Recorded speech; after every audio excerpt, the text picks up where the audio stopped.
Franz Wagner to me was the most shocking rookie from the past cycle. The 8th overall pick by the Orlando Magic was somebody that didn't show many signs as a scorer and projected more as a Swiss Army knife connector based off his college tape. And going into the season, he was even overshadowed by his fellow Magic rookie in the 5th overall pick, Jalen Suggs. However, Franz's scoring ascension as a rookie has been a pleasant surprise and has made him one of the 5 best rookies in basketball in my opinion. And it's not just a case of him getting more opportunities either. These are legit signs of scoring potential. In today's video, I'll be breaking down the game of Franz Wagner and why I think he's a cornerstone for the Orlando Magic. Franz averaged 15.2 points per game, 4.5 rebounds per game, and 2.9 assists per game on 46.8, 35.4, 86.3 splits as a rookie.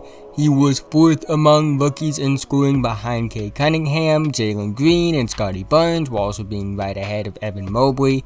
It also should be noted that among the rookies who finished top 5 in scoring, all of which averaged at least 15 points per game, Franz averaged the least amount of minutes per game, had the 3rd best field goal percentage, the best 3-point percentage, and was also the only of the 5 to shoot above 35% from 3, and he had the best free throw percentage among the 5 as well.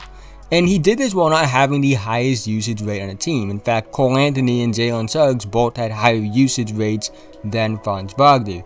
Yet Franz was still 2nd on that team in scoring, and was also by far the most efficient of the high usage players on the Orlando Magic outside of maybe Wendell Carter. This to me is very encouraging when it comes to the role that Franz can play in the NBA, both currently and for the future.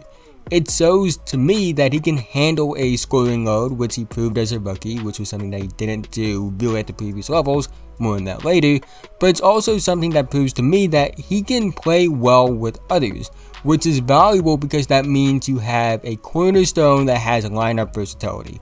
And that's valuable when you're looking at the draft and you're in a situation where Orlando kind of has to go BPA, and it's much easier to do that with a player like Franz as one of your key cornerstones, knowing that he can really fit with anyone. A lot of Franz Wagner's offense came from either the 3-point line or attacking the basket.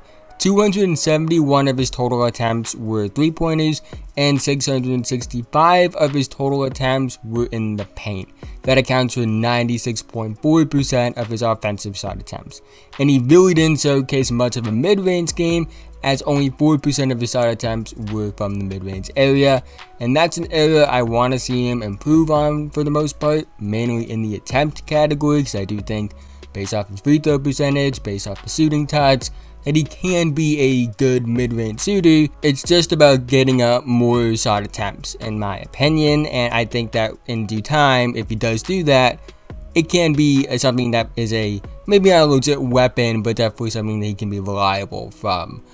And really outside of that, he's pretty sound as a scorer. He scores well with and without the basketball in his hands, which is very valuable for many reasons. He's a legit 6'10", 220 pounds, and he's still growing into his frame a bit. I still think he can add a bit more functional strength to his frame, and he uses his frame already to his advantage on drives. He has very good touch around the basket, finishes well with both hands, has a good Euro step. He's a decent 3-point shooter with about even splits on pull-up and catch-and-shoot attempts. He will need to increase his volume, but the signs are very encouraging there.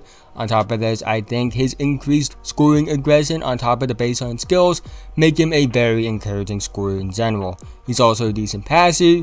Nothing special, but is good enough considering these scoring skills. So you have a 6'10" player that is a really good slasher, a decent shooter, is dangerous with and without the basketball in his hand, is a decent passer, and is a player that is not only exciting and has a lot of potential, but is also very scheme versatile as well and can play in many lineups. I think it's safe to say that a player with this kind of skill set is a cornerstone, especially when they're as young as Franz Wagner is. However, it's not just about the offense with Franz, it's also about the defense. In fact, oddly enough, the defense was the selling point with Franz when he entered the league, and the offense was viewed as a bonus.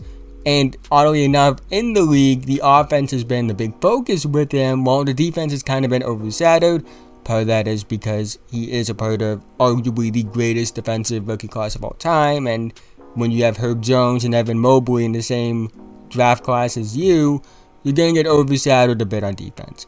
But he has a lot of potential on this end of the floor. He plays passing lanes well, he's very versatile, he can guard wings and forwards, hold his own on switches, he's someone that has very good feel on defense in both an on-ball and off-ball sense. He has all the physical tools to be a really good defensive player, and I really think this is somebody that is going to be all defense level good. However, to me, the real intrigue with Franz Wagner comes with his progression, going from his priors to the NBA to what he actually did in his rookie season. You know what looking at Franz in college versus Franz as a rookie in the NBA is like? It's like going from black hair Ken Kaneki to white hair Ken Kaneki. It's like going from Esquiner when the sun is down to Esquiner when the sun is up. It's like going from Shinobu when I only watched the first season of Demon Slayer to Shinobu after I finished the manga. This Franz Wagner that I saw as a rookie is not the same player he was at Michigan. I'm not saying Franz was bad at Michigan, he was all conference as a sophomore, he averaged solid numbers and was a lottery prospect, but he never was an aggressive scorer. He could be passive at times, and really that game against UCLA just wasn't pretty at all. But besides that one game, I still thought he was a solid prospect, but it was more about the all-around game. The defense and the passing specifically, which on top of his frame gave him a high floor. But I was somebody that was skeptical of him ever becoming a really good scorer. He seemed very limited, not in a skill set sense because he could shoot it, he could slash, but more in a wiring and mindset sense that he just wasn't wired to be a scorer.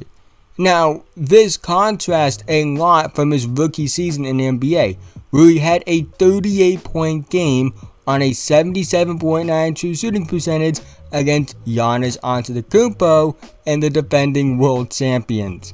The jump he's made as a scorer from college to the NBA is rare, not just in a numbers sense, but in a mindset sense. To me, a change in wiring is rare.